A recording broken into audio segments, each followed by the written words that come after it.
Huge news! Trump's shocking warning to shut down all EV production danger for Tesla. Joe Biden's goal of an electric vehicle was been dashed by Trump, who has pledged to cease pushing EVs on the general public and believes that EVs are a huge hoax. Biden recently announced a new emissions policy that will bankrupt all gas car manufacturers. He wants everyone to purchase electric vehicles, EVs, but he isn't ready to lower those costs. The public has finally seen through the hype and turned away from EVs, and Trump's latest remarks are the last hope for gas car enthusiasts. If you're thinking about purchasing an EV, carefully watch this video because I'm going to blow your mind with what happened. If you thought that EVs were Trump's EV warning, vote for me and I'll stop this EV madness immediately is Trump's rallying cry. He's portraying himself as the hero who will rescue the American auto industry from Biden's policies. So imagine this. Trump is back in the spotlight, and this time he's vying for the EVs. He's made it very clear that if elected again, he will slam the brakes on EV production. And we're not just talking about a gentle prod. Why is Trump so enraged about this? Well, he believes that electric vehicles, EVs, are too expensive, and that people are jumping the gun by giving up on internal combustion engines, ICEs. He even goes so far as to call the manufacturers of ICEs either stupid or cowardly for charging exorbitant prices for their vehicles and depending too heavily on China. Yes, you heard correctly, China. Now here's the thing, this is not just empty rhetoric for Trump. He's tapping into some serious worries. He believes that EVs will eliminate a significant portion of U.S. auto jobs, more than half, in fact, which is a serious concern, especially in states like Michigan, where cars are practically the state's lifeblood. Trump enters Michigan, right in the middle of the auto industry, and drops this bombshell. He claims that Biden's push for EVs is hurting more people than it is helping. To top it all off, he fears that all of this is just playing into China's hands. When it comes to the minerals used in EV batteries, China has a large share of the market, and Trump is not happy about it. He is presenting a picture in which China overtakes America as the leader in the automotive industry, while America loses ground to China.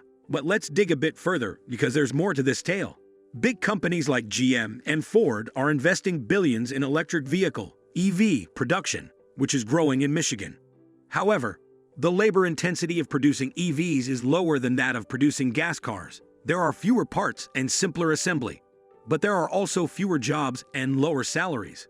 It's a double-edged sword efficient. Yes, but at what cost? Allow me to share with you a few jaw-dropping cases. Scott McFan, for example, had a small dent in his rival EV news.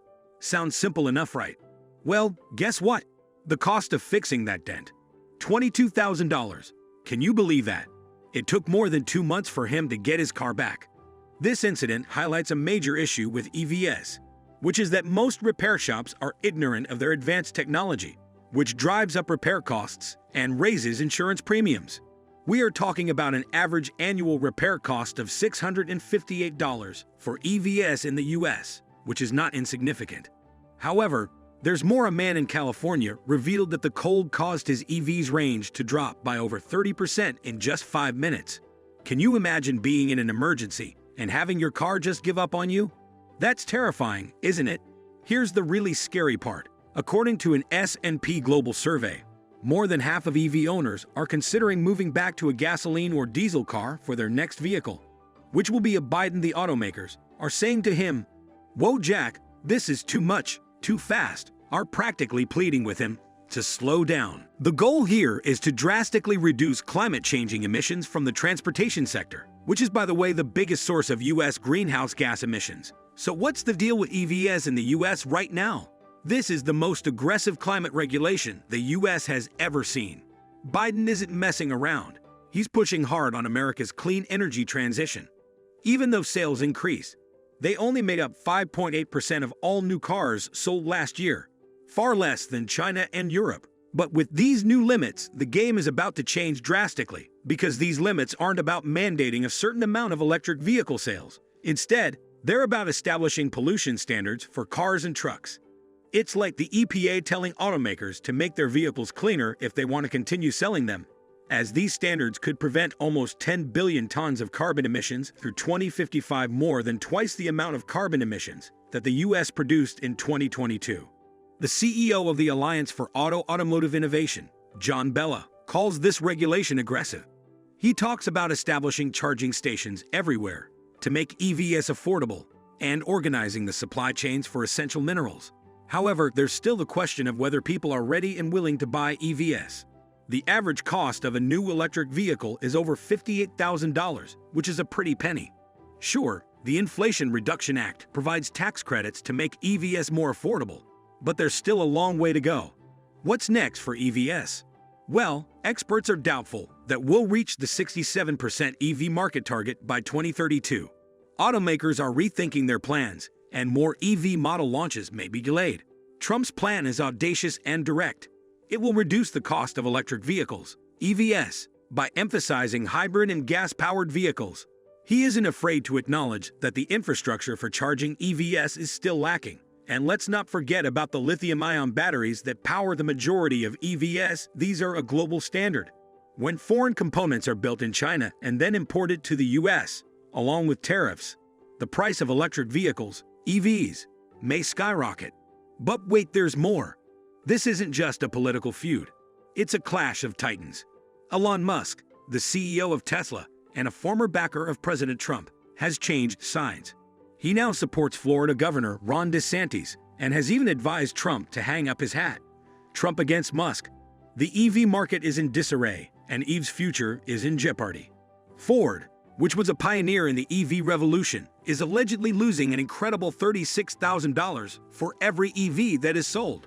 With expected losses of more than $1 billion, GM is not doing much better than Toyota and Tesla. Everyone feels that the high temperatures, exorbitant costs, inadequate infrastructure for charging, and consumer mistrust are impeding the EV dream. So what does this all mean? Well, it's a classic showdown. On the one hand, there's Trump and his camp warning that electric vehicles, EVs, are bad for America because they're worried about jobs, the economy, and losing ground to China.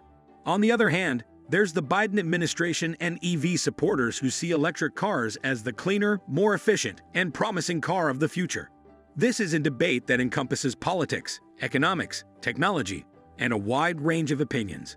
With the 2024 presidential race heating up, this debate will only intensify. What do you think about electric vehicles, EVs, and their benefits for the middle class? Please leave a remark below, and together, we can start a dialogue. Check out my latest video if you want to be genuinely startled by what's about to happen with EVs. It contains shocking info that could harm the EV business as a whole. Tell us what you think of the video in the comments section below, and don't forget to subscribe to our YouTube channel for more interesting videos.